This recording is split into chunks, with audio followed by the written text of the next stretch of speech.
De esta manera, pues, si no hay ninguna pregunta, si no hay ninguna duda, vamos entonces a entrar en materia. Ok, vamos a hablar acerca de la introducción del manejo farmacológico de urgencia en el consultorio odontológico y estamos entonces con el módulo 1. Ok, vamos entonces, tenemos este primer artículo, vamos a hacer nuestra introducción, ¿no? Las emergencias médicas presentan un desafío crítico en la práctica odontológica debido a su naturaleza inesperada y su potencial amenaza para la vida de los pacientes. Con la pandemia de la COVID-19 se ha destacado la importancia de esta preparación y la capacidad de respuesta frente a situaciones médicas críticas. ¿Cuál es lo importante acá? Hay un desafío para la práctica odontológica, el manejo de urgencia. Y hay que estar preparado para ese manejo de urgencia.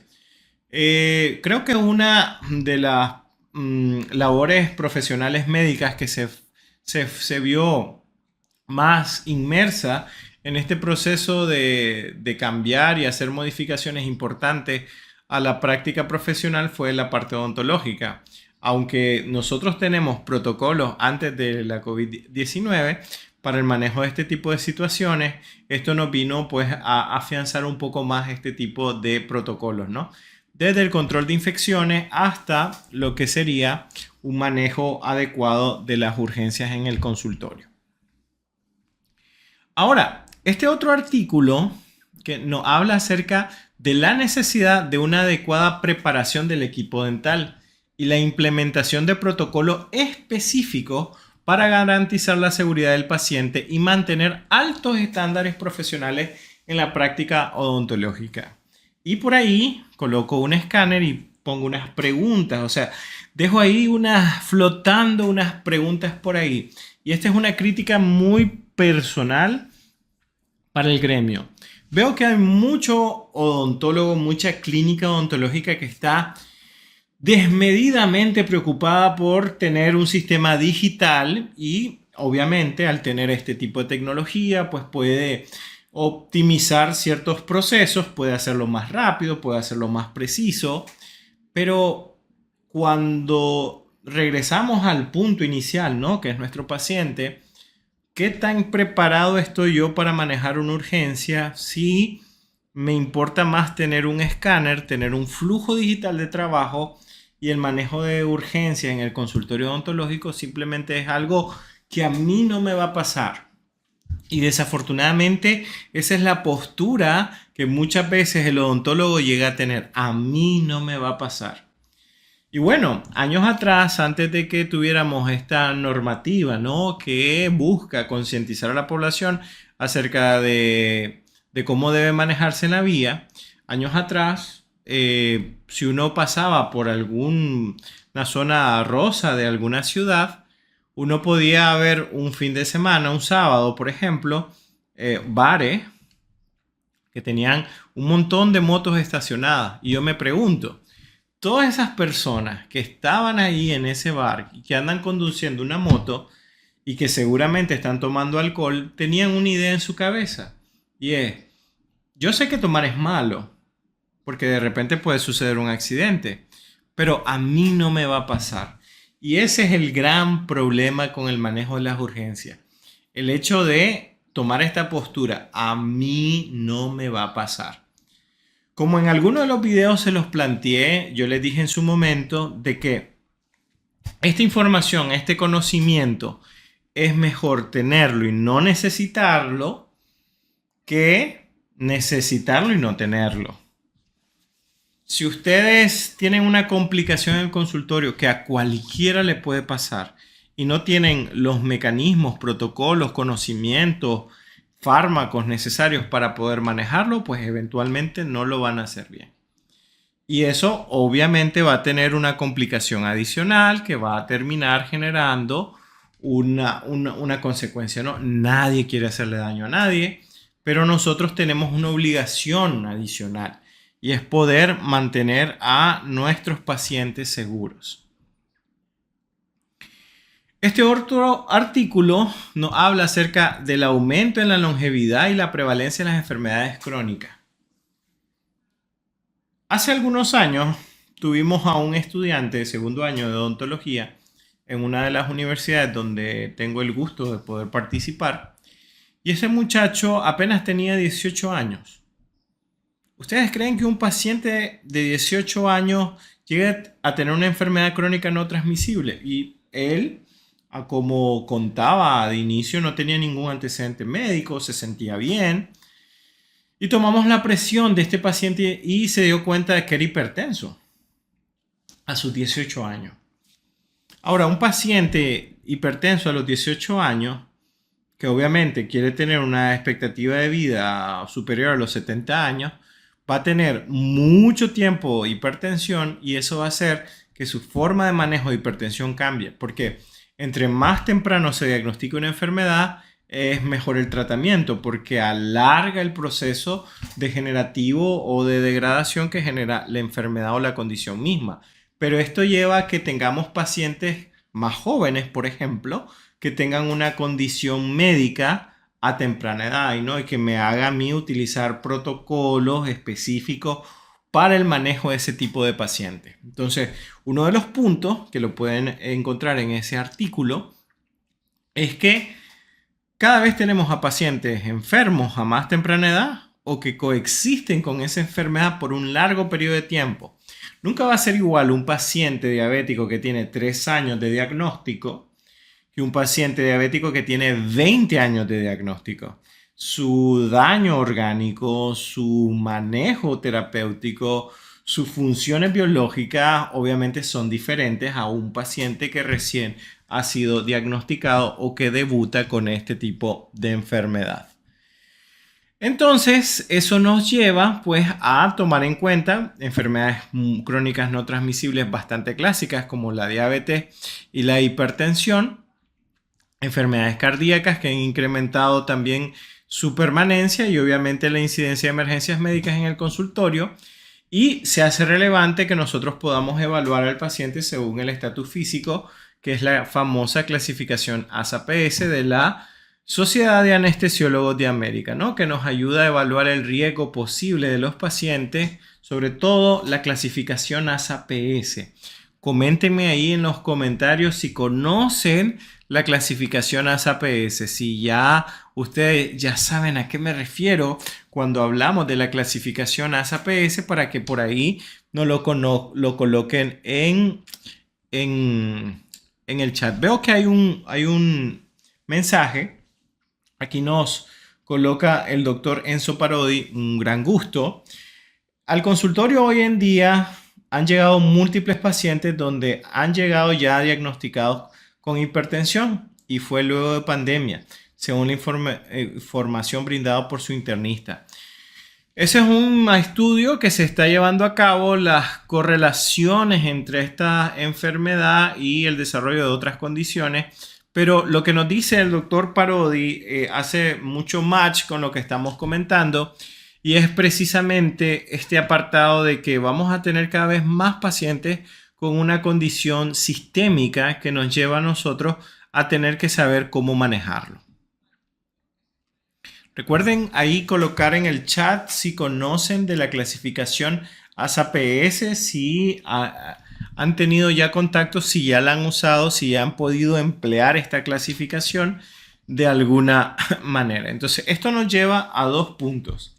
Nosotros necesitamos aprender sobre el manejo de urgencia para poder tener una brújula, ¿no? O sea, saber qué debo de hacer, cómo reconocer los cambios cuando una complicación es inminente. O sea, tengo un paciente que está tomando 3 fármacos para su hipertensión. Esto implicará que yo necesite protocolos. Entonces, hay una necesidad, hay pacientes que tienen unas condiciones de salud que ameritan obviamente un abordaje terapéutico diferente, y para eso yo necesito un protocolo. Yo no voy a poder atender igual a un paciente sano que un paciente que tiene una comorbilidad o tiene una enfermedad crónica no transmisible. O sea, obviamente cambia el manejo desde la cantidad de anestésico que voy a utilizar, porque su función hepática, su función renal está afectada. Cambia también, por ejemplo, la manera de cómo voy a realizar los procedimientos, cómo manejo el estrés, cómo manejo la ansiedad en ese tipo de pacientes, se vuelve un elemento fundamental y clave en esa zona. Veo que hay algunas cuantas aquí preguntas en el chat. Tenemos a Marcela Aguilar que nos saluda, un gran gusto. Orlando ya conocía de la clasificación ASAPS, doctora Valeria Lezama, un gran saludo para usted también. Ahí Yaira nos comenta acerca de la diferente clasificación ASA. Ana María Barrios, un gran saludo, sí conozco la clasificación ASAPS. Yaira conoce la clasificación ASA y ASAPS es una clasificación también de la Sociedad de Anestesiólogos de América, pero que está enfocado precisamente en el estatus físico del paciente. Ok, qué bueno, Aarón, un gusto que usted ya conociera la clasificación ASAPS, pues. Muy bien, excelente. Es una buena manera de poder clasificarlo, ¿no? Entonces, para muestra, un botón. Ya sabemos, necesitamos protocolo. Necesitamos saber cómo se maneja una condición o una situación de este tipo.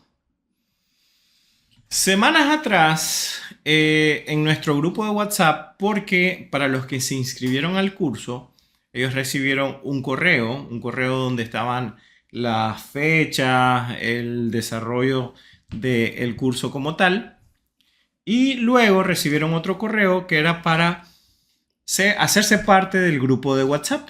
Y en el grupo de WhatsApp le comparto artículos, le comparto información acerca de clasificaciones de enfermedades como hipertensión y crisis hipertensiva.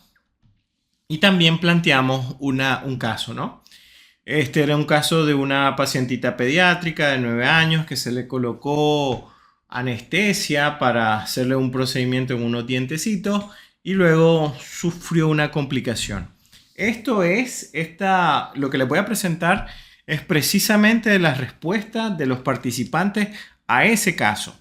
Porque también planteamos otro caso que era de una paciente sin antecedentes que se le administró anestesia y sufrió una complicación. Y pues ahí teníamos que calibrar un poco el reconocimiento de las urgencias porque eso es muy importante. Yo puedo confundir una crisis. Si yo tengo un paciente que le voy a realizar un procedimiento, hablemos de algo sencillo, hablemos de una endodoncia en un 1-1, endodoncia en un diente anterosuperior permanente. Prácticamente cualquier odontólogo general puede realizar ese procedimiento, los estudiantes ya de cuarto año en adelante ya lo pueden realizar. Y ustedes ya tienen su dique, tienen su aislamiento absoluto. Y previamente han colocado anestesia y luego tienen a una paciente que siente como que se ahoga, ¿no? Está como jadeante, está hiperventilándose y ahí es bastante sencillo que yo pueda confundirme entre un ataque de pánico, una crisis asmática o un shock anafiláctico. Ahora, si yo no tengo la información suficiente sobre la mesa, yo no voy a tener las herramientas adecuadas para saber cómo manejar ese caso. Y voy a terminar por manejar mal, seleccionando equivocada, de forma errónea, la terapia porque mi proceso de evaluación inicial fracasó. Así que yo puedo tener botiquín de primeros auxilios mejor elaborado del mundo, más completo en el universo, en este planeta Tierra, pero si yo no sé a qué me estoy enfrentando, tal vez yo elegí un buen fármaco, pero para la situación equivocada. No sé si se está quedando claro este punto, ¿no? Así que aquí, como ustedes pueden ver, el 68% de los participantes de este caso no contaban con los criterios suficientes y solo el 9%, el 32%, que son 9 participantes, tuvieron los criterios apropiados, ¿no? Entonces esto hace una disparidad con respecto a el estar con criterios suficientes o no, porque ese es el otro punto. Yo tengo protocolos, pero esos protocolos están nutridos por unos criterios de selección, ¿no? Unos criterios que me ayudan a mí a tomar decisiones. Con el criterio yo llego al protocolo que voy a elegir. Los criterios me los tengo que formar. yo los tengo que interiorizar y tenerlos extremadamente claros porque yo no voy a planificar una urgencia. Puedo planificar unas carillas, puedo planificar la colocación de aparatología ortodóntica, puedo planificar hacer una endodoncia, puedo planificar una gingivectomía, puedo planificar una guía quirúrgica para implante, pero no puedo planificar una urgencia, porque la urgencia sucede en el momento y yo tengo que estar muy claro con los criterios correctos para poder reconocer a qué tipo de complicación me estoy enfrentando para elegir los protocolos adecuados para su manejo. Y hay que tomar en cuenta algunos puntos, ¿no? Como les decía, hay algunos que están en el grupo de WhatsApp que hicieron esta pequeña evaluación del caso de la pacientita de 9 años. Tal vez ahí en el chat nos pueden decir quiénes realizaron este ejercicio y tal vez de repente son parte de esos 9 participantes o 30 y tantos % de participantes que lograron realizar efectivamente la selección. Aquí se decía directamente a qué tipo de complicación se iban a enfrentar. Directamente se decía, o sea, era explícito, o sea, en el sentido van a haber una reacción alérgica y bueno, se podían confundir después sobre el reconocimiento, ¿no? Pero aquí un poco de la sagacidad, ¿no? La perspicacia, audacia que debe caracterizar al clínico, ¿no? A la hora de la evaluación de cada situación, cada caso clínico. También hice un video en YouTube para más o menos explicarles un poquito lo del caso, de que iba este caso de esta pacientita de 9 años. Y una de las preguntas en las que vamos a detenernos era esta pregunta inicial. Y esta pregunta inicial era, ¿estoy listo o lista para la evaluación? Esa era una opción. Y lo otro, no estoy listo o lista, pero vamos a intentar. Esta pregunta parecía de lo más inocente, parecía de lo más sencillo, o sea, era algo bastante obvio de contestar y parecía que hasta cierto punto esta pregunta era requisito, ¿no? Era simplemente una pregunta que estaba ahí de adorno, vamos a decirlo de esa manera, una pregunta de adorno, pero desafortunadamente no era así. El trasfondo de esta pregunta era un poco más profundo. Y bueno, en este artículo del año 2023, buena revista, se las recomiendo, tiene un par de artículos en esa edición que vale la pena leer. Esta sí está en inglés, así que no dudo que ustedes tengan sus capacidades ahí de lectura interpretativa en inglés. Fíjense bien, la confianza en uno mismo y la preparación son esenciales para manejar las emergencias médicas en el consultorio. Este artículo del año 2023 destaca que la confianza de los profesionales de la salud oral en la gestión de emergencias médicas está directamente relacionada con la cantidad de entrenamiento recibido. El estudio sugiere que la capacitación regular, incluyendo simulaciones de emergencia, mejora significativamente la competencia y la seguridad en la gestión de estas situaciones. Y con este artículo nosotros podemos tocar varios temas. El primer tema es, quizás no estoy tan preparado para una urgencia porque fui estudiante nunca me tocó ninguna. Nunca me pasó ninguna complicación, ninguna situación en la que tuve que realizar este tipo de protocolo. Tal vez en el chat ahí nos pueden comentar tal vez alguien nos puede comentar si ha tenido a lo largo de su vida profesional alguna complicación. En mi caso sí, yo tuve en 5º año una complicación con un paciente con una luxación mandibular. Esta es una anécdota que se la comento a mis estudiantes.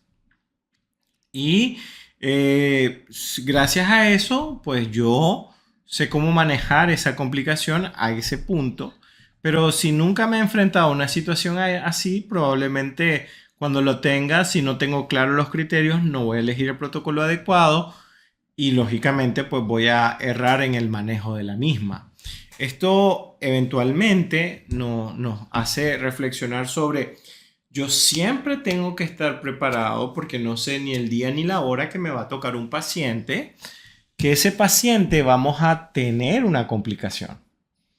Porque todo paciente puede desarrollar una complicación, a un paciente sano. Por ejemplo, lo vimos con la reacción anafiláctica. Para el grupo que está en WhatsApp de la pacientita del video que les presenté, de un estudio que hicimos años atrás.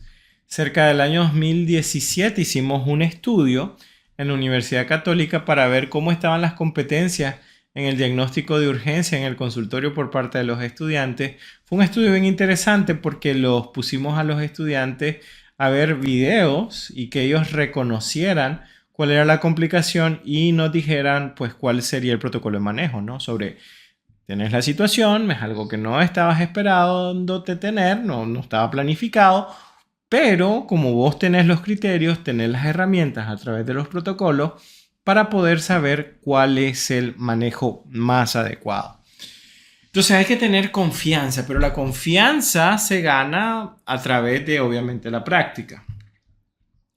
Yo me imagino que para muchos de los que están en la transmisión, que ya son odontólogos, realizar una clase 1 no se vuelve un reto.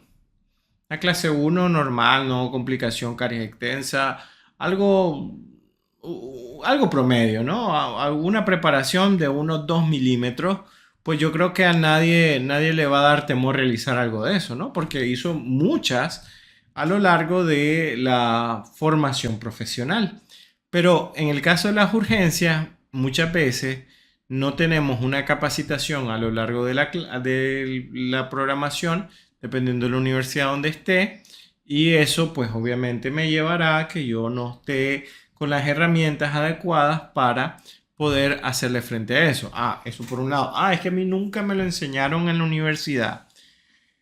Pero hay también cursos, capacitaciones, entrenamientos que hacen en hospitales, que se hacen de forma privada o pues como el curso que estamos ahorita, que teníamos la oportunidad de aprender acerca de ello y simplemente dejamos pasar la oportunidad porque lo que yo quiero hacer es estratificación de resina. No, por lo que yo quiero hacer es toma de fotografía.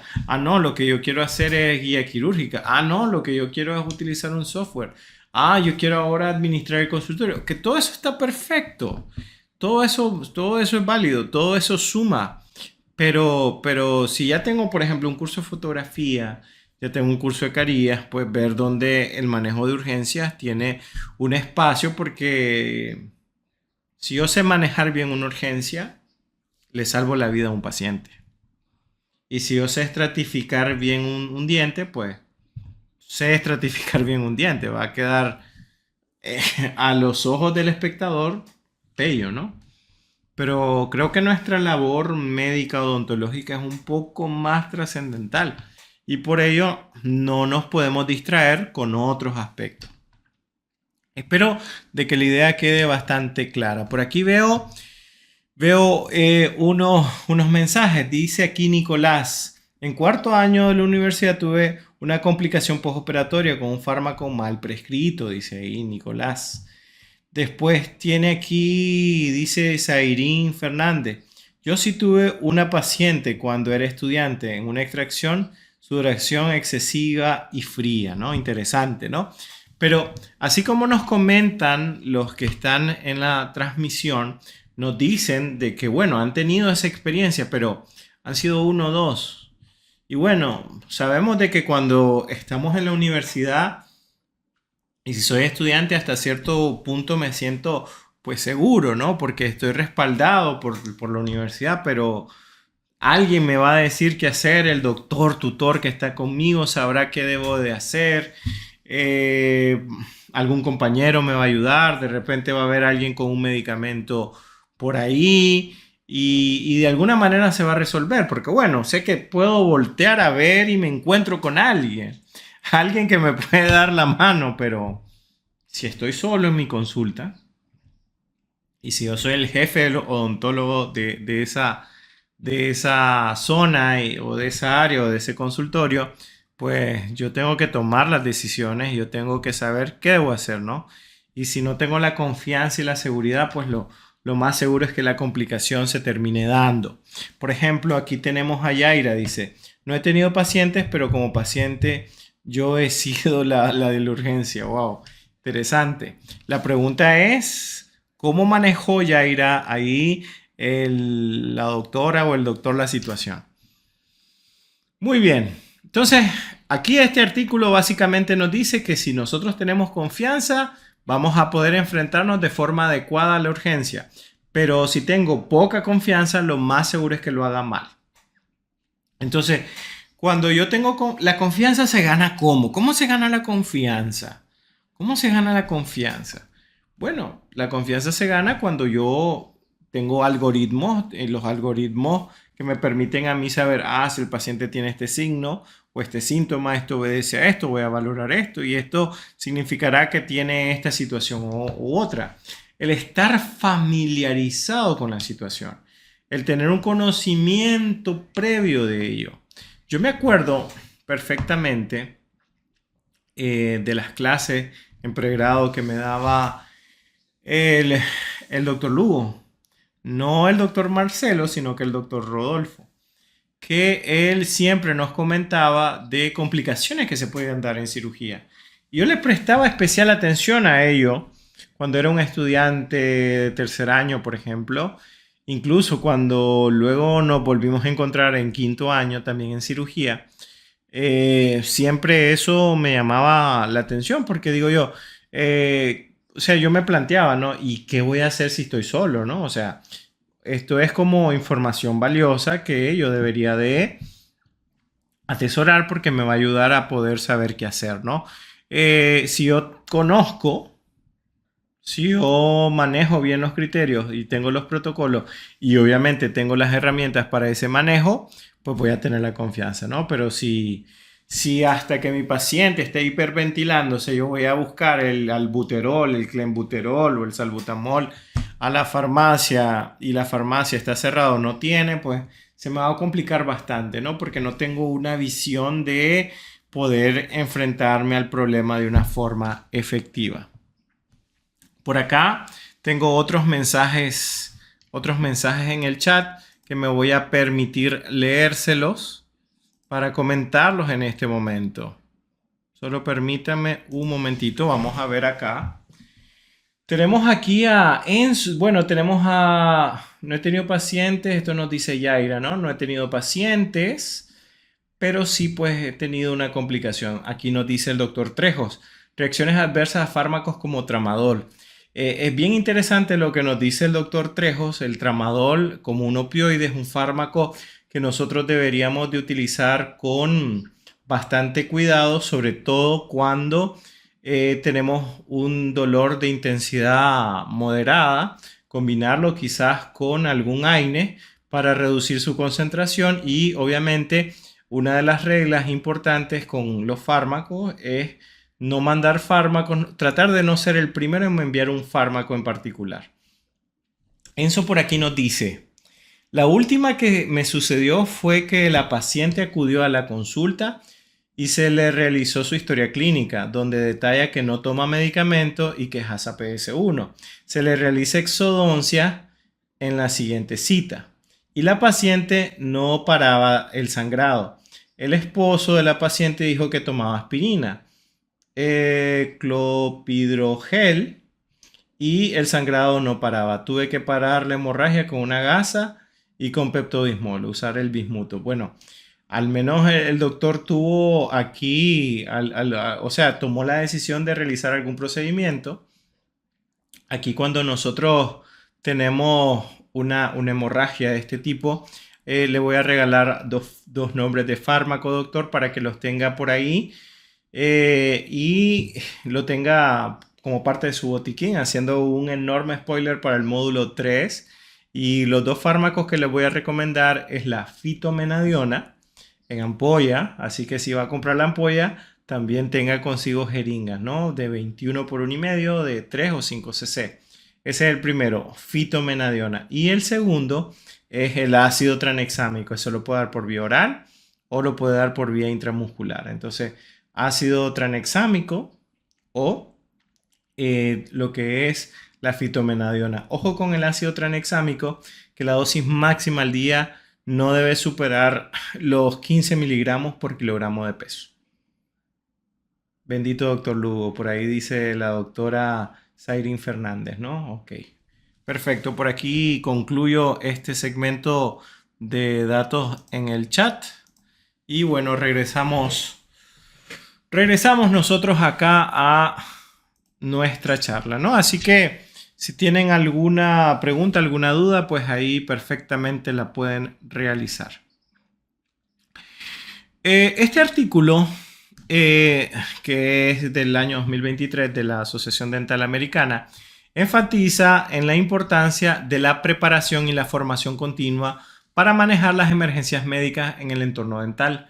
La ADA recomienda que los dentistas y su personal, si se acuerdan, el año pasado yo di una capacitación sobre este tema a las asistentes dentales, porque si yo tengo otros doctores trabajando en la consulta o tengo asistentes, ellas también deberían de estar familiarizados con estos protocolos para eventualmente la prevención, el diagnóstico y la gestión de las emergencias comunes, que realicen revisiones periódicas, preferiblemente más de una vez al año, para mantener la confianza y eficacia en situaciones de emergencia.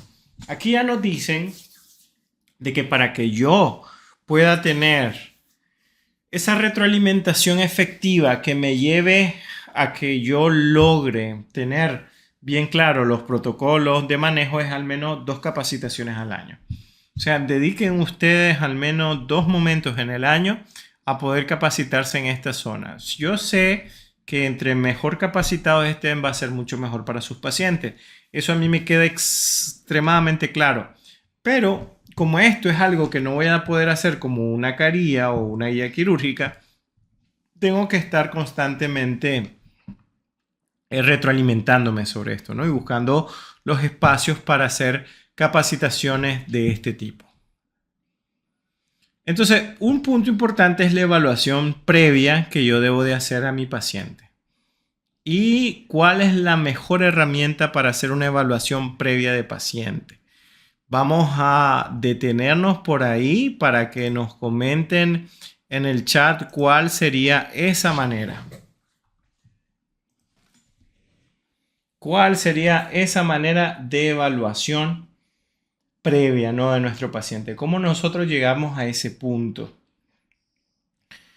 Vamos a ver aquí, el doctor Trejo nos comenta, regresó a la clínica, trataré de parar el sangrado con medidas locales, pero no funcionó.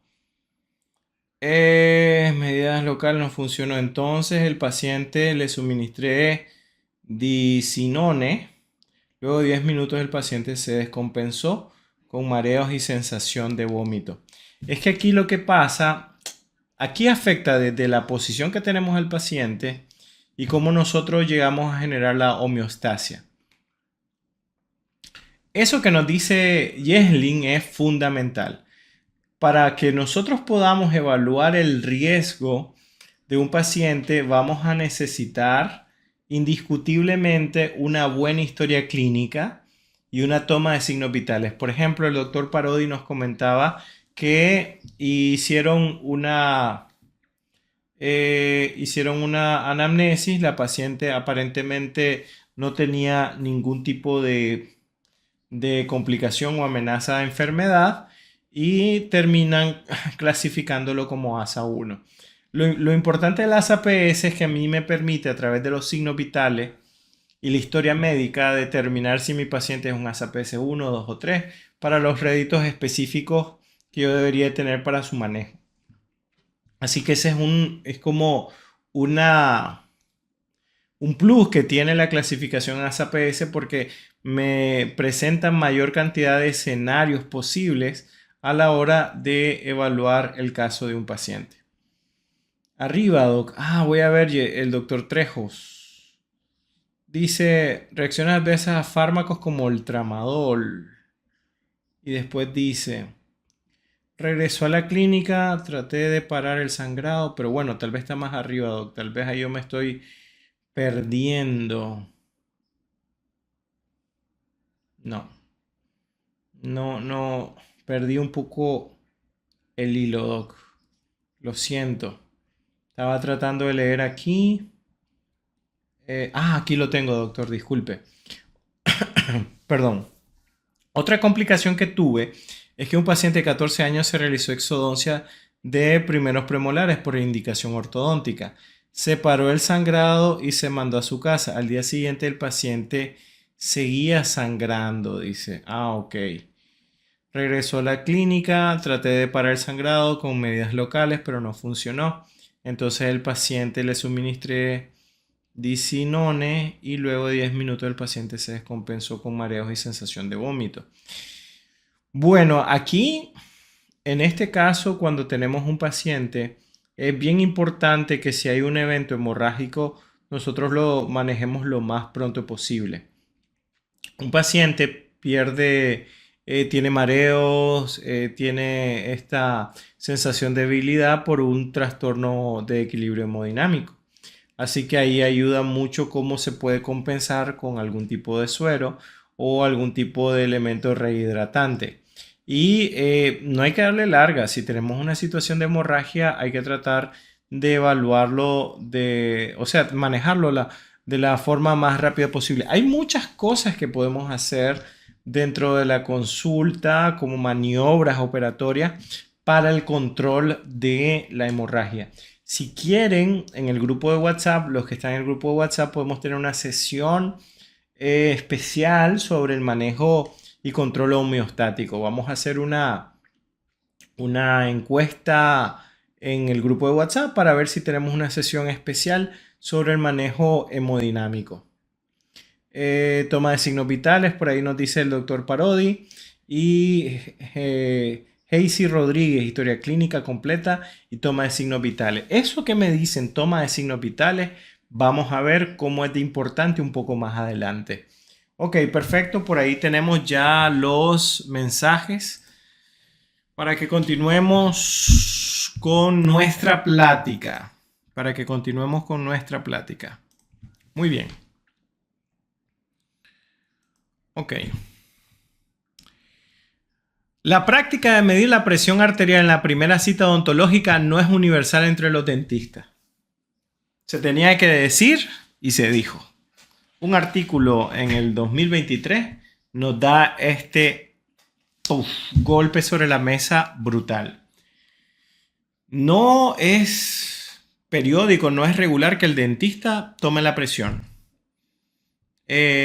Cuando nosotros atendemos a un paciente, nosotros vemos condiciones sistémicas, no sabemos. A todo paciente, independientemente que él nos diga que es el hombre más sano sobre la faz de la tierra, nosotros podemos quedarnos con esa información porque al final es información subjetiva. Nosotros tenemos que ir a los hechos. Y una buena manera de eso es a través de la toma de los signos vitales y especialmente la presión. O sea, porque tiene mucho que ver con los factores cardiovasculares. Según este estudio realizado en Ecuador, se concluyó que los odontólogos deben aceptar la responsabilidad de tener un cuidado total del paciente, lo que incluye una adecuada y completa historia clínica y la medición de los signos vitales, como en el caso de la presión arterial. Muy bien, lo decían por ahí en los comentarios. Así que estamos bastante claros con eso. Así que vamos a tocar una temática con respecto a esto.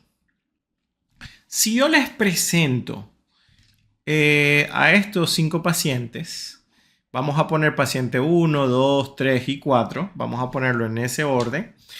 ¿Cuál de ustedes creen que es el hipertenso? Presentándoles solo esta imagen. Voy a quedarme aquí en los mensajes del chat para ver qué me dicen. De los 4 pacientes, ¿cuál es el paciente hipertenso? Vamos a esperar aquí que nos contesten algunos de nuestros participantes. Que nos conteste por ahí. ¿Cuál de estos 4 pacientes es nuestro paciente hipertenso? ¿Uno, dos, tres o cuatro? Yaira dice, ¿por qué Yaira, el paciente 4? ¿Por qué es el hipertenso? Paciente 4. ¿Por qué no el uno? Aarón Salazar dice el 4 también.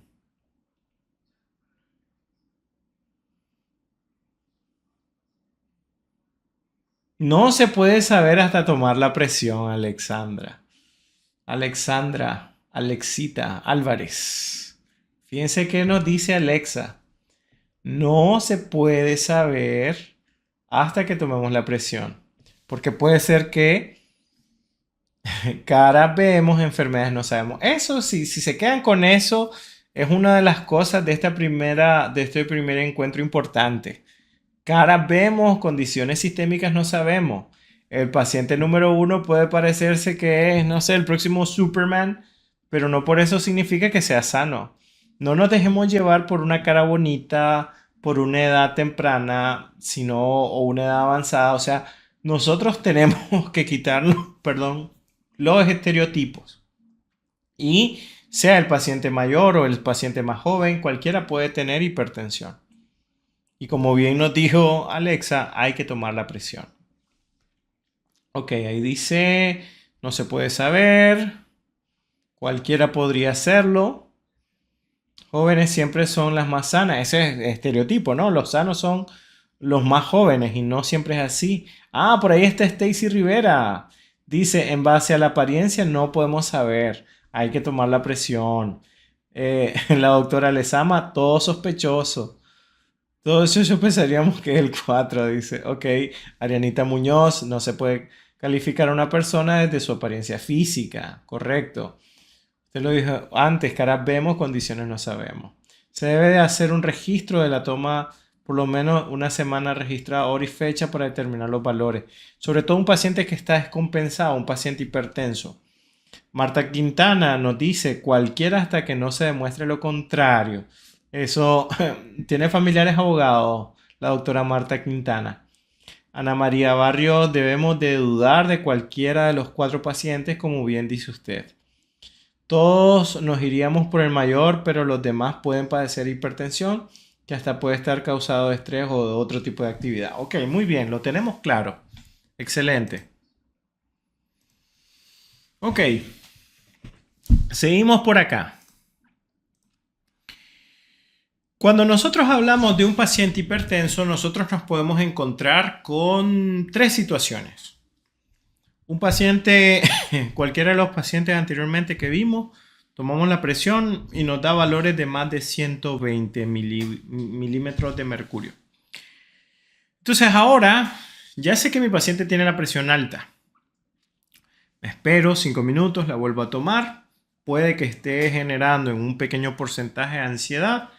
Pero bueno, si el paciente está tranquilo, las condiciones del entorno son relajadas y tiene unos valores de presión alto, entonces es un paciente hipertenso. Ahora, aquí hay que determinar si es controlado, descompensado o no diagnosticado. Estos son 3 escenarios para el paciente hipertenso. Por ejemplo, ¿qué pistas me va a dar un paciente controlado? El paciente controlado me va a decir cuáles son los medicamentos que toma. Si toma 1, si toma 2, si toma 3. Incluso me puede decir los miligramos. Incluso hasta me pudiese relatar una historia de cómo empezó su manejo, cómo siguió y cómo está actualmente.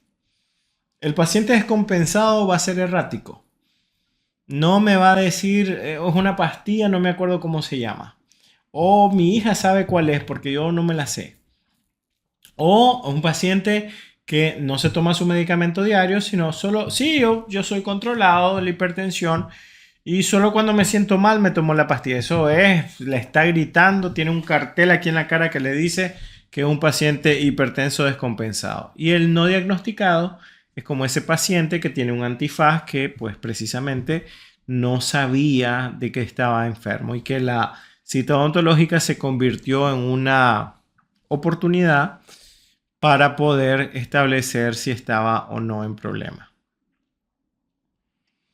Entonces, uno de los puntos adicionales que tenemos que considerar para la prevención de complicaciones, sobre todo La de índole cardiovascular es que siempre debemos de tomar la presión. Siempre tenemos que tomar la presión. Ahora, ¿cuál de estos métodos prefieren? Coméntenmelos ahí en el chat. Vamos a ver qué me dicen.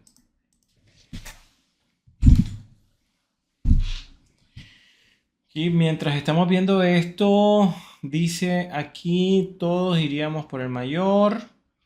Todos son culpables hasta demostrar lo contrario. Normalmente asociamos esa patología con edad avanzada, pero no es ley.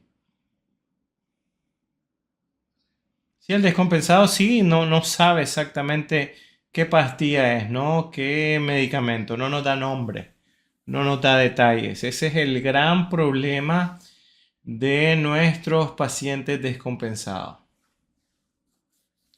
Así que aquí vamos a ver qué nos contestan en el chat. ¿Qué nos dicen en el chat? ¿Cuál prefieren? ¿Prefieren el esfingomanómetro análogo, el digital o el de brazalete? ¿Cuál tienen en la consulta? Cuéntenme. Enzo dice aquí, manual, nada digital. Yaira dice, ambos para corroborar. Ariana Muñoz dice, ¿puede dar una cifra errónea? Manual, dice la doctora Lezama.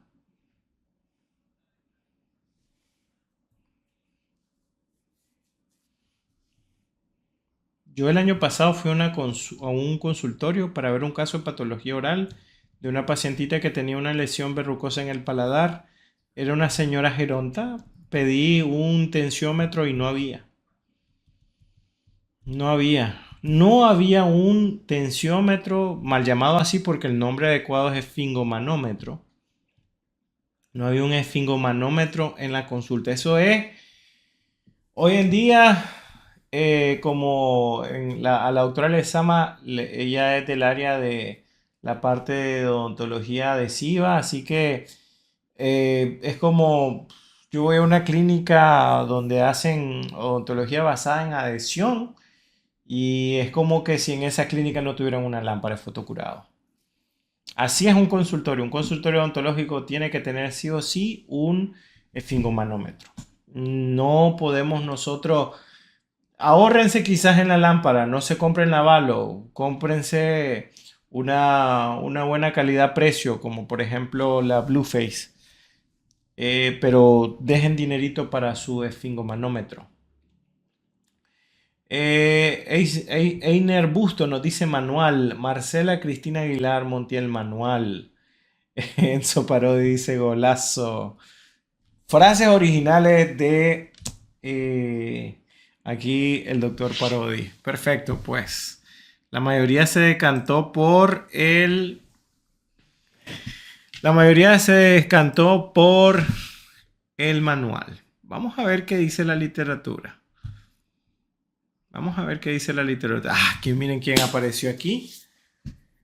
¿A quién estamos viendo ahí, no? Estamos viendo a uno de los grandes jugadores de nuestros tiempos, ¿no? Jugador que ha brillado en las diferentes ligas, que ha ganado en las diferentes competiciones que ha tenido. No le regalan balones de oro, el hombre se los gana por mérito propio. Y bueno, quiero que se fijen cuidadosamente en la cantidad de dedos que nos está mostrando Cristiano Ronaldo. Fíjense la cantidad de dedos que nos muestra Cristiano Ronaldo. Nos muestra la manito, ¿no? No se olviden de la manito, por favor. Como dato adicional, fíjense que el Real Madrid está en el primer lugar y el Barcelona está en tercero. Y si contamos cuántos son los puntos de diferencia, son 5, como nos recuerda ahí Cristiano Ronaldo perfectamente. Pero más allá de que son 5 puntos los que alejan al primer lugar del tercero, en este momento, al menos entre la sesión de ayer y la de hoy, ese 5 es importante. Porque en este artículo nos habla que la precisión y confiabilidad de los esfingomanómetros convencionales en comparación con los digitales ha sido objeto de estudio en diversas investigaciones.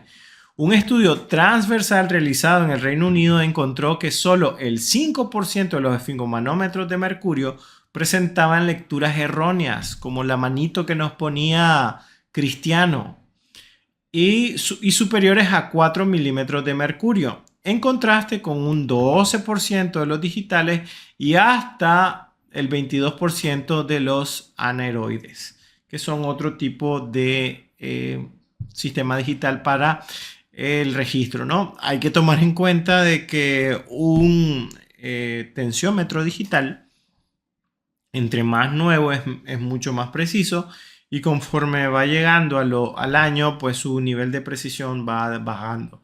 Así que si no quiere estar comprando usted un digital para verse cool en la clínica cada año, mejor cómprese un buen esfingomanómetro y un estetoscopio bueno, Littmann por ejemplo. Y eso les va a ayudar para que ustedes puedan hacer un registro, si saben tomar bien la presión, con un margen de error de cerca del 5%. Como nos recuerda nuestro capitán Cristiano Ronaldo, ¿no? 5, ¿verdad? 5% de error puede producir el esfingomanómetro. Y ahí se pone Messi todo triste porque él usa digital.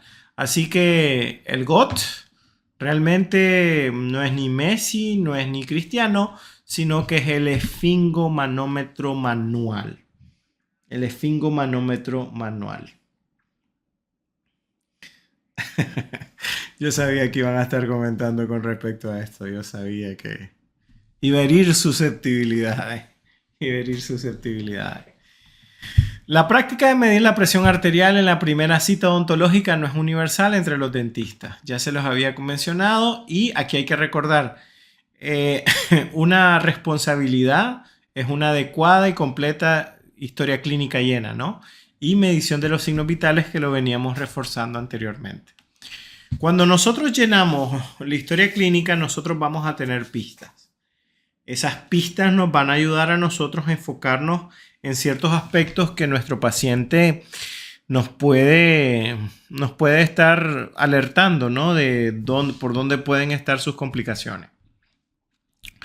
Ahora, si mi paciente, cuando yo hice el registro de los signos vitales, me sale esta presión, 145/98 milímetros de mercurio, y dice que no es medicado, ¿cómo clasificaría yo ese paciente?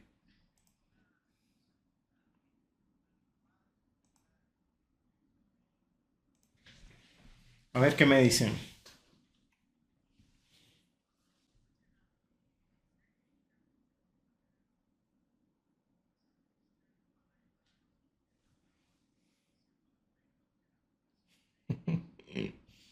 Estaba leyendo lo que puso el doctor Enzo sobre el primero Madrid, segundo el curso y tercero el supuesto Barcelona.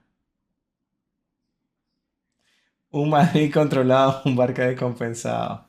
Bueno, aquí Yaira no es que ASA-PS es, sino de lo que vimos la clasificación anteriormente, ¿dónde ubicaríamos a este paciente que no tiene medicamento? Le tomamos la presión y nos dio este valor. Recuerden que no hemos hablado acerca de la clasificación ASA-PS ni ASA. Hemos hablado aquí de un tipo de paciente y hablamos de 3 escenarios. Por acá dice Muñoz ASA 3, hipertenso descontrolado. Acuérdense, si no hay medicamento puede ser uno no controlado, descompensado, puede ser uno no diagnosticado. Ahora, ¿qué anestésico vamos a usar? ¿Anestésico con vasoconstrictor o anestésico sin vasoconstrictor? ¿Qué anestésico vamos a utilizar? ¿Uno con vasoconstrictor o uno sin vasoconstrictor? Muy bien, doctor Orlando, no diagnosticado. El doctor Trejo sí, también puede ser uno descompensado, no sabe su medicamento. Muy bien, Marta Quintana, descompensado o no diagnosticado. La doctora Hazy Rodríguez nos dice hipertenso no diagnosticado. Muy bien, muy bien. ¿Qué le mandaría? ¿Un anestésico con vasoconstrictor o un anestésico sin vasoconstrictor? Porque recuerden, la complicación va a empezar cuando yo tome malas decisiones. Desde ahí comienza una cadena de errores que me va a generar la complicación. Yesley nos dice que debemos referir con el médico. Esa puede ser una situación, claro, pero también tenemos una situación de una urgencia odontológica, ¿no? Tenemos una fractura de un diente que tiene mucho dolor. Y vamos a pensar cuál va a ser el manejo. El manejo puede ser remitir al paciente, lógicamente. Es una salida válida. Dice aquí, sin vasoconstrictor, nos dice la doctora Barrios. Marcela Cristina Aguilar nos dice sin vasoconstrictor. Yaira nos dice con vasoconstrictor. Y el doctor Parodi nos dice sin vasoconstrictor. Yesley nos dice sin vasoconstrictor. Bueno, vamos a tomar en cuenta lo que nos han dicho. Vamos a ver cómo lo resolvemos. Vamos a regresar por acá. Fíjense que este doctor Southworth en 1950 hizo un gran descubrimiento. Y esto lo pueden leer en este artículo que son los usos de la lidocaína. Porque la lidocaína la podemos utilizar con vasoconstrictor en la consulta y sin él. Pero la lidocaína al 2% sin vasoconstrictor tiene una función antiarrítmica. Que si hay una arritmia ventricular, por ejemplo, se administra lidocaína y eso regula el ritmo cardíaco. Pero si nosotros no tenemos una arritmia y hacemos una administración intravascular de lidocaína, terminaremos generando una. ¿Y cuándo es más probable? Cuando yo utilice un anestésico sin vasoconstrictor. Entonces, si yo utilizo la lidocaína sola, yo tengo más posibilidad, o sea, sin vasoconstrictor, yo tengo más posibilidad de generar un evento cardiovascular. Ahora, yo les pregunté antes, ¿podemos usar anestésico con o sin vasoconstrictor? La respuesta es, ¿pueden usar el uno o pueden usar el otro? Pero usen uno o usen el otro, tienen que prestar mucha atención en algo. Porque si ustedes deciden utilizar un anestésico sin vasoconstrictor, cuiden mucho lo que les voy a contar a continuación. Esta parte es muy importante que la cuiden porque usted, aunque pueda utilizar con vaso o sin vasoconstrictor, tiene que tener especial interés o atención si usa anestésico sin vasoconstrictor en este caso. Acuérdense que cuando nosotros colocamos anestesia en una región donde cercano a los nervios también vamos a tener los vasos sanguíneos, ¿no? Y cuando nosotros nos enseñan anestesiología, nosotros nos enseñan las técnicas, ¿no? Dónde debe ser la punción, cuál es la cantidad, cuáles son las maniobras que debo de seguir. Y uno de los puntos fundamentales, universales en la colocación de anestesia es, lógicamente, de que lo coloquemos cerca del nervio y nunca dentro de un vaso, ¿no? O sea, si yo genero, por ejemplo, coloco mi anestésico directamente en la fibra nerviosa, voy a generar un dolor neuropático. Y mi paciente va a sentir dolor después de los efectos de la anestesia.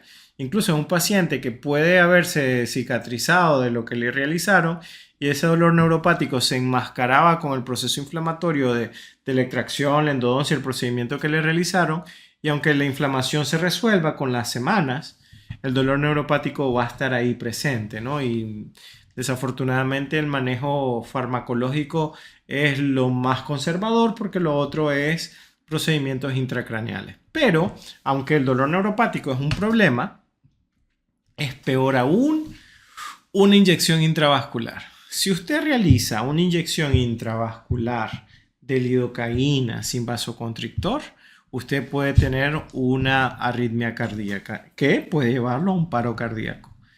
Así de grave puede ser con la simple colocación de anestesia y por no seguir un paso bien sencillo que nosotros debemos de hacer para poder evitar eso. Así que yo quiero preguntarles a mis queridos participantes cómo evito yo esta complicación.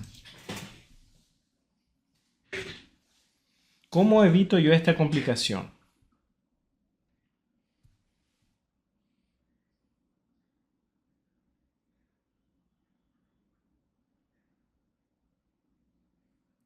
Sí, lo que nos dice la doctora Fernández es que es transitorio. Es transitorio.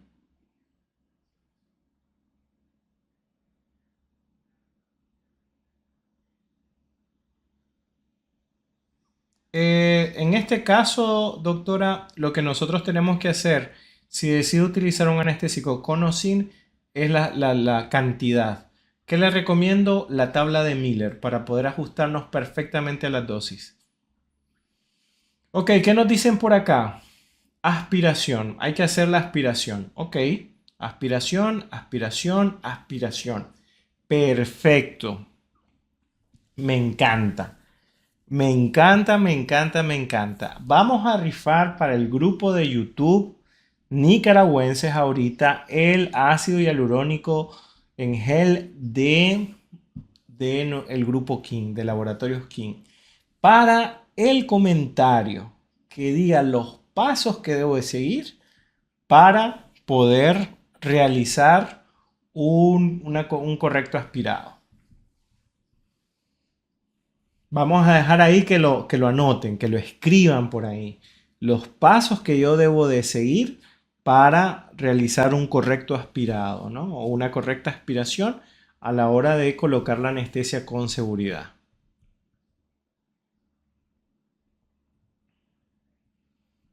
Bueno, Ariana Muñoz nos plantea un escenario. Lo bueno es que aquí quedan registrados los chats, ¿no? En tiempo real. Y para que esto sea lo más transparente posible, vamos a ver ahí, vamos a ver se nos acerca lo más, quién se nos acerca lo más posible a, lógicamente, lo que estamos solicitando.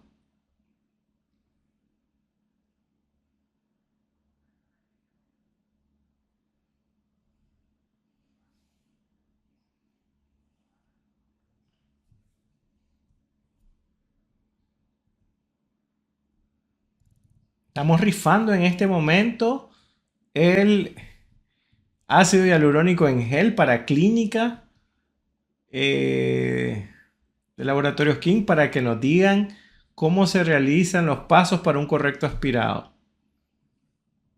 Olesby Sándigo dice ahí, primero tomamos las estructuras anatómicas de referencia, segundo profundidad, dice ahí. Aspirado, dice el doctor Parodi. ¿Cómo hacemos un correcto aspirado?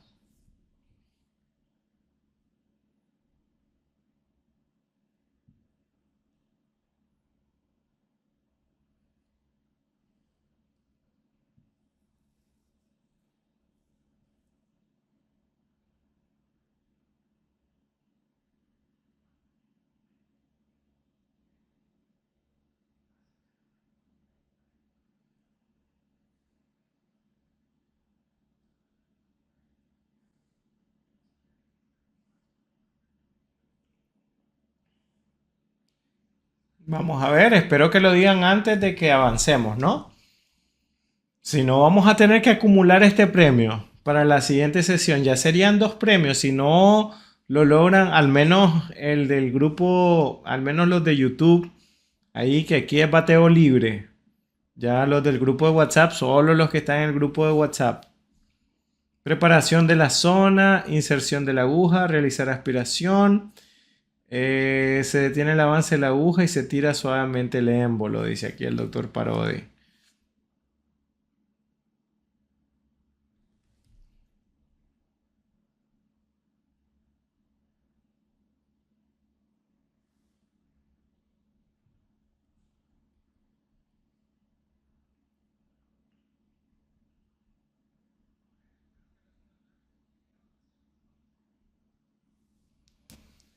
Dice aquí la doctora Ariana Muñoz, selección de la aguja correcta, el calibre, introducir la aguja lentamente, tener cuidado también en armar correctamente el carpool y luego tirar hacia atrás el émbolo entre 1 a 3 segundos. Se jala el émbolo, se coloca el anestésico, sin colocar la jeringa, se empuja el émbolo para que el arpón entre en el caucho del anestésico, se coloca la aguja y se identifica el punto de punción. Si el doctor Trejos no ha contestado de esa manera, la ganadora hubiese sido la doctora Muñoz. Pero una de las cosas primeras que tenemos que hacer para una correcta aspiración es armar nuestro carpool de anestesia. Ya que el doctor Trejos nos dijo específicamente cómo eran los pasos, el doctor Jeffrey Trejos es el ganador de el ácido hialurónico en gel para clínica de Laboratorios King. Enhorabuena, doctor. Muy bien, gracias. Vamos entonces a regresar por acá. Y bueno, ya vamos a dejar de sufrir al pobre hombre, ¿no? Que está con ese evento cardiovascular desde hace unos cuantos minutos. Ok. Una de las cosas importantes es armar el carpool. Ya voy a hablar acerca de eso, ¿no? Cuando nosotros hacemos una inyección intravascular, lo primero que vamos a tener es que se va a aumentar la presión. Ese va a ser como el primer signo que nosotros vamos a reconocer. Tal vez nosotros no vamos a poder ver el aumento de presión, pero sí vamos a ver que el paciente comienza a sudar por el aumento de presión. Esa sudoración sí va a ser notoria a la hora de la consulta. Así que ojo con eso, si mi paciente suda, probablemente algún cambio vascular está teniendo. Vale la pena tomar la presión en ese caso. Otro de los aspectos que nos puede ayudar en ese caso es que el paciente va a sentirse mareado. Va a sentir como giro de objetos, va a sentirse aturdido, va a sentirse distinto, extraño.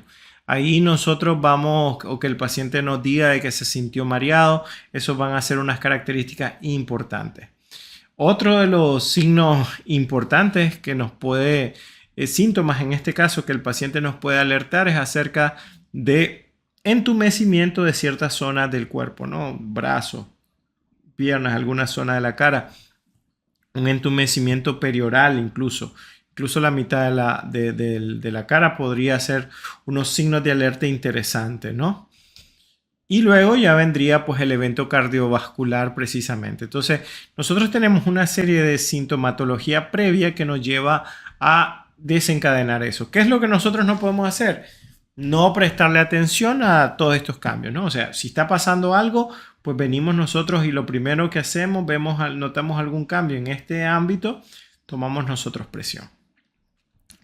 Para saber cómo es que se hace una aspiración correcta, yo hace algunos años hice este video para que ustedes lo puedan ver, para los que no lo han visto, para los que ya lo vieron, pues qué bueno. Siempre sus vistas, sus likes y sus suscripciones me ayudan un montón. Así que ahí lo pueden revisar, tiene bastantes miles de vistas ya, gracias a Dios. Así que son básicamente los pasos que nos decía el doctor Trejos y que la doctora Ariana Muñoz estaba muy cerca, pellizcando ahí la respuesta. Así que bueno, miren, una recomendación que yo les doy, yo les puedo hablar de fútbol, les puedo decir cuál es el mejor equipo del mundo, ¿no? Pero la doctora Lezama se enoja. Así que yo les voy a recomendar algo. Y bueno, esta es una publicidad gratuita a esta marca y yo les voy a decir por qué. Un consejo sano que les doy. Vamos a ver acá. Dice, si no estamos en vaso sanguíneo, dice insertar la aguja, gracias, dice, aspiras el área, pinchar, colocar anestésico, suavemente, ok, gracias doctora, es lástima que antes había contestado el doctor Trejos. Sobre todo esta recomendación que les voy a hacer sobre esta jeringa carpool es que yo tengo la oportunidad de manipular los instrumentos de los futuros odontólogos, los estudiantes. Por ejemplo, en la clínica operatoria dental 1 y 2. Me he encontrado con las jeringas Carpool de anestesia de muchos de ellos. Y pues deja mucho que desear, ¿no? Hay una marca en específico que es de la Henry Shane y ese carpool esa jeringa carpool de anestesia tiene algo que si arman correctamente el anestésico les va a permitir que cada vez que ustedes coloquen el arpón en el émbolo, cuando terminen de usar su anestesia y ustedes remuevan o saquen el cartucho, automáticamente lo que quedó de anestésico se elimina porque el arpón se trae consigo al émbolo. Para todos los estudiantes de odontología que están viendo esta transmisión, un consejo sano que les doy es que si van a comprar una jeringa de anestesia o van a tener un repuesto, que sea una buena jeringa. Esta jeringa, lástima, esta parte de la charla eh, se me ocurrió cuando hice una exodoncia ayer y yo dije, ve qué buena que es esta jeringa Carpool, qué buena que es esta jeringa. Y tengo la última que compré fue como hace 5 años y está como nueva. O sea, es durable, está muy bien diseñada, permite la adaptación perfecta con la aguja, que es algo que me he fijado que en muchos de los nuevos carpooles de anestesia no queda muy bien. Y sobre todo esa gran ventaja de poder eliminar el anestésico sobrante, ¿no? Eso ayuda un montón en la realización de la colocación de la anestesia. Así que si tienen el chance, es publicidad no pagada, pero es una muy buena recomendación. Si la compran, van a ver que les va a durar un montón de tiempo y no se van a arrepentir. Si no, les debo un café y me lo cobran. Y por otro lado está pues los diferentes dispositivos digitales para la colocación de anestesia. Yo en lo personal, el único que he tenido la posibilidad de utilizar es el Dinups de Dentist. En la clínica en la que trabajo aquí en Managua lo adquirieron y ahí ya lo he usado para realizar como 3 biopsias. Y pues es una poderosa herramienta que nos ayuda para algo bien particular y es poder controlar la cantidad de anestesia que nosotros colocamos. También se puede hacer aspiración y también podemos controlar la velocidad y cantidad de anestesia que utilizamos.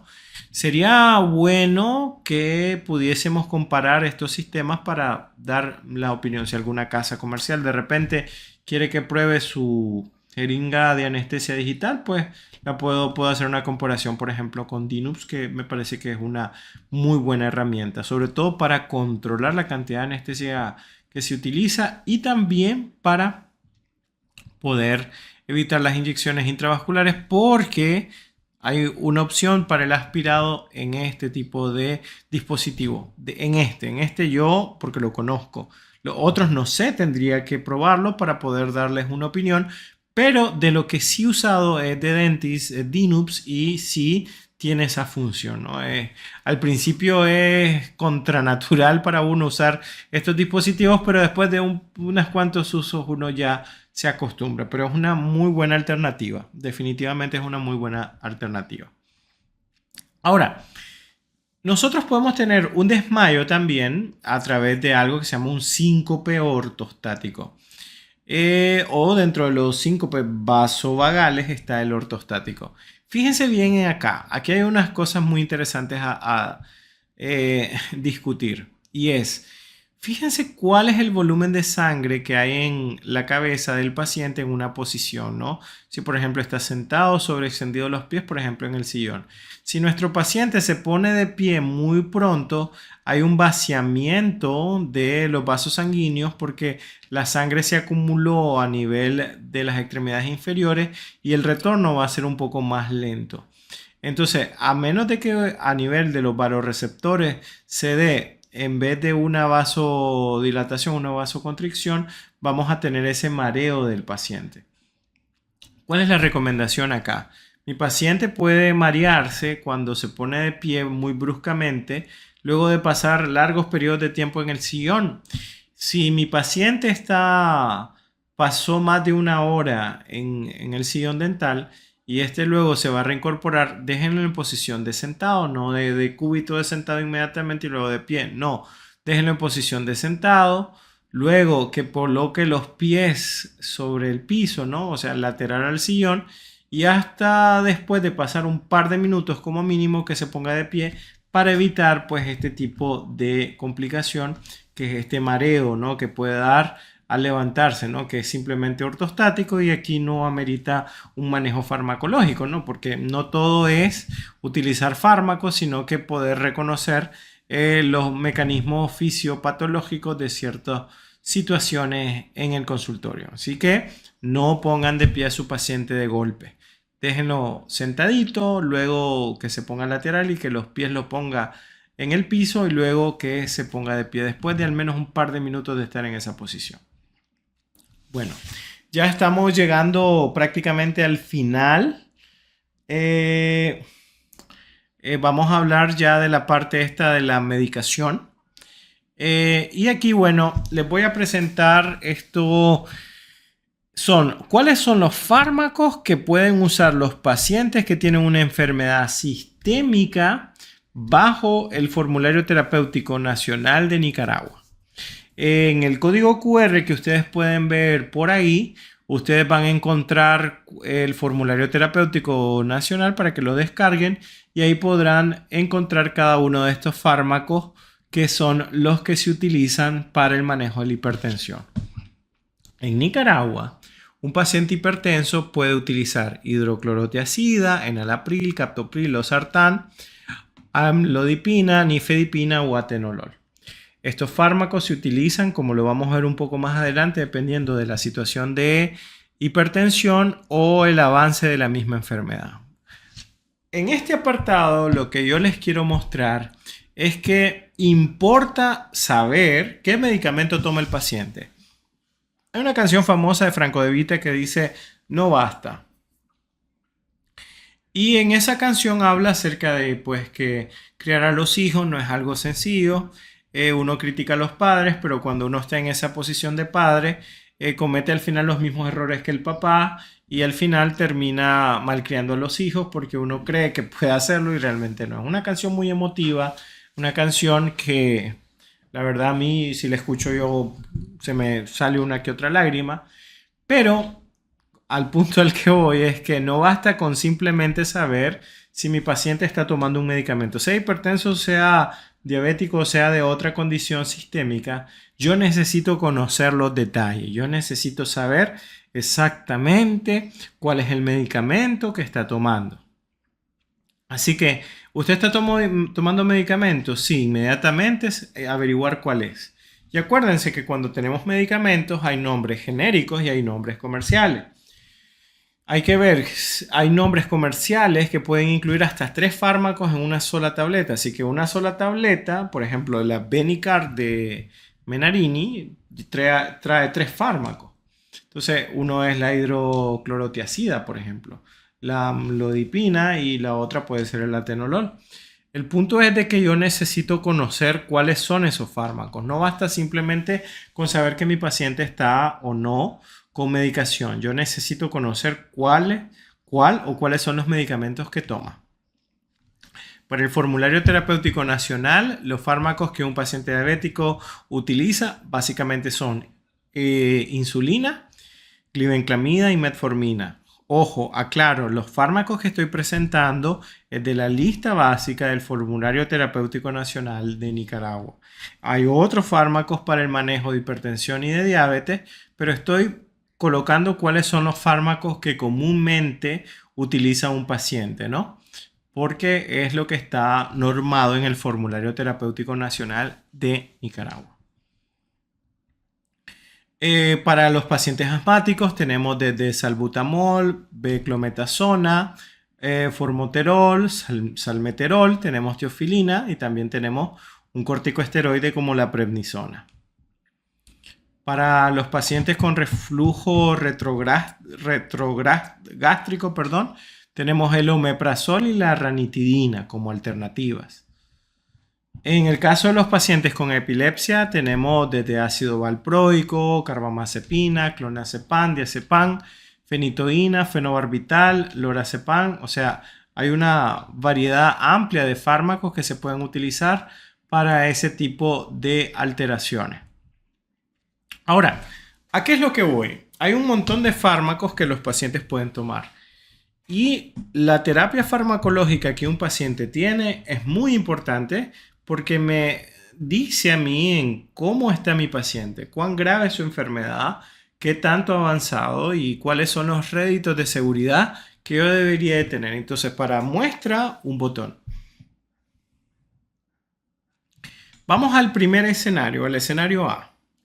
Por ejemplo, tenemos este paciente que está tomando un paciente está tomando enalapril, otro paciente está tomando enalapril más hidroclorotiazida y otro paciente está tomando enalapril, hidroclorotiazida y nifedipina. Todos estos pacientes, ¿qué son? Todos estos pacientes, ¿qué son? Todos estos pacientes son hipertensos, pero miren, el que solo está tomando enalapril es un paciente que tal vez debutó con hipertensión, su hipertensión no era muy alta, así que está controlado, es hipertensión grado 1, o sea, su nivel de riesgo es bajo. Si tenemos un paciente que ya está tomando enalapril e hidroclorotiazida, puede ser que su diagnóstico de hipertensión debutó con unos valores bastante altos, por lo tanto se utiliza una terapia combinada. Entonces, esta es una hipertensión y esta es otra, pero esta hipertensión es más grave que esta. Aquí ya podemos tener algún tipo de daño renal. Aquí todavía no. Así por eso el nivel de riesgo este es menor y este nivel de riesgo es mayor. Luego tenemos un paciente que está tomando 3 medicamentos como el enalapril, hidroclorotiazida y nifedipino, ya es paciente que está con crisis hipertensiva. El nivel de riesgo es mucho más alto. ¿Y cuál es la importancia de esto? ¿Cuál es la importancia de esto? La importancia acá va a radicar en que no puedo yo discriminar a los pacientes de la misma manera. No es que es paciente hipertenso y ya, no. Un paciente hipertenso, hay pacientes hipertensos de pacientes hipertensos. Hay pacientes hipertensos que están en una situación de mayor riesgo que pacientes hipertensos que están en una situación de menor riesgo. ¿Cómo me ayuda eso a mí? Yo puedo tener un paciente hipertenso con valores de presión de 118/70. Ah, pero ¿por qué tiene valores tan bajos y es hipertenso?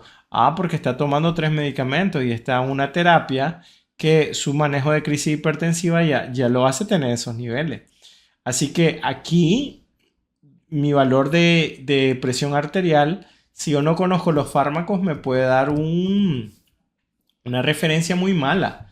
Me puede dar un falso positivo, ¿no? O un falso negativo, dependiendo del caso. Así que la recomendación en este caso es no nos fiemos solo del valor de tensión arterial. También profundicemos sobre qué fármacos está usando. Porque si los fármacos es una combinación de una terapia farmacológica mucho más grande, eso hace que el nivel de riesgo sea mayor y que lógicamente mi protocolo de manejo cambie. Sobre todo en un apartado que vamos a ver en el módulo 3, que es acerca de las interacciones medicamentosas. Por eso es muy, muy importante conocer cuáles son los medicamentos que toma nuestro paciente, conocerlo a detalle porque eso nos está reflejando qué tan grave es dicha enfermedad.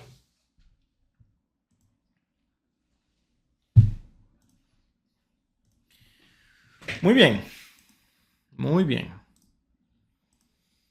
Ahora, tenemos este otro paciente, miren, está tomando glibenclamida, metformina o insulina. Puede ser un paciente diabético tipo 2, pero este paciente, aunque en cada uno de sus estadios está tomando un solo medicamento, dependiendo del medicamento, yo puedo saber qué nivel de riesgo es más alto.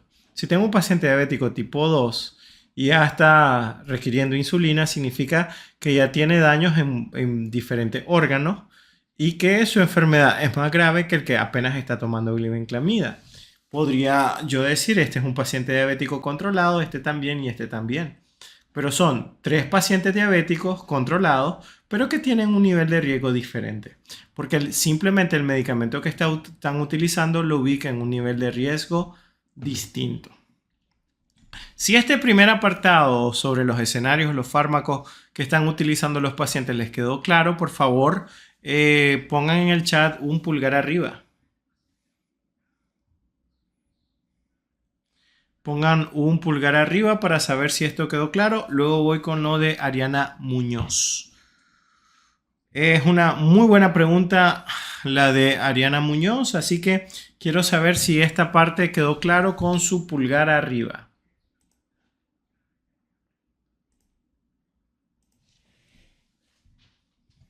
Mientras veo esas respuestas de pulgares arriba, vamos a ver lo que nos dice Ariana. En casos que se utiliza irbesartán e hidroclorotiazida, recuerden que hay pacientes hipertensos de hipertenso, probablemente, o es un paciente crónico. Acuérdense que al principio hablamos de que cada vez vamos a tener pacientes que han pasado más tiempo enfermos o han tenido una etapa de longevidad con su enfermedad mucho más larga y necesitado fármacos para poder compensar, porque existe algo que se llama la tolerancia. Algo que se llama la tolerancia a los fármacos. Entonces, un paciente hipertenso no va a pasar toda la vida con un mismo fármaco. Y si un paciente les dice, yo tomo enalapril y tengo 5 años tomando enalapril y nunca le han hecho ajuste de dosis, nunca le han hecho nada, es probablemente un paciente descompensado. Y ese paciente pues nos está dando la pista con ese dato, ¿no? Porque un paciente no puede tolerar tantos años el medicamento sin reajustes porque obviamente pierde su efectividad. Gracias por esos pulgares arriba y avanzamos, ¿no? Ya estamos cerca. Les agradezco mucho su participación, su estancia, su sacrificio de series de Netflix en este sábado. Así tenemos también el paciente, por ejemplo, asmático. No es lo mismo el que usa salbutamol más beclometasona, o el que utiliza la terapia combinada con salbutamol, beclometasona y teofilina. Esto obviamente nos indica severidad de la enfermedad. Esto puede ser una etapa de mantenimiento, esto puede ser una crisis asmática, unas más severas que otras, dependiendo de la insuficiencia respiratoria que pueda tener y el riesgo que tiene de desarrollar una EPOC. Así que importantísimo siempre en este escenario A saber cuál es la terapia de los fármacos, y como un elemento bien simplista, bien simple de este escenario A, entre más fármacos use el paciente para un mismo problema, su nivel de riesgo aumenta, aunque claro, hay sus excepciones y por eso tenemos el escenario B. Por ejemplo, aquí tenemos un paciente hipertenso y en estos tres escenarios del B vemos que está tomando un solo medicamento, pero el paciente que inicia con enalapril va a tener que migrar a otro fármaco como el captopril y luego va a tener que migrar a otro fármaco como el losartán. Y obviamente los niveles de interacción de medicamentos conforme avance la terapia y utilice fármacos que tengan otros efectos a nivel del aparato cardiovascular hace que mi nivel de resolución sea pues un poco más, esté un poco más limitada, ¿no? Lógicamente, por ese tipo de complicación. Así que bien vale la pena profundizar acerca de cuáles los fármacos que utiliza mi paciente para ubicarlo en un nivel de riesgo adecuado.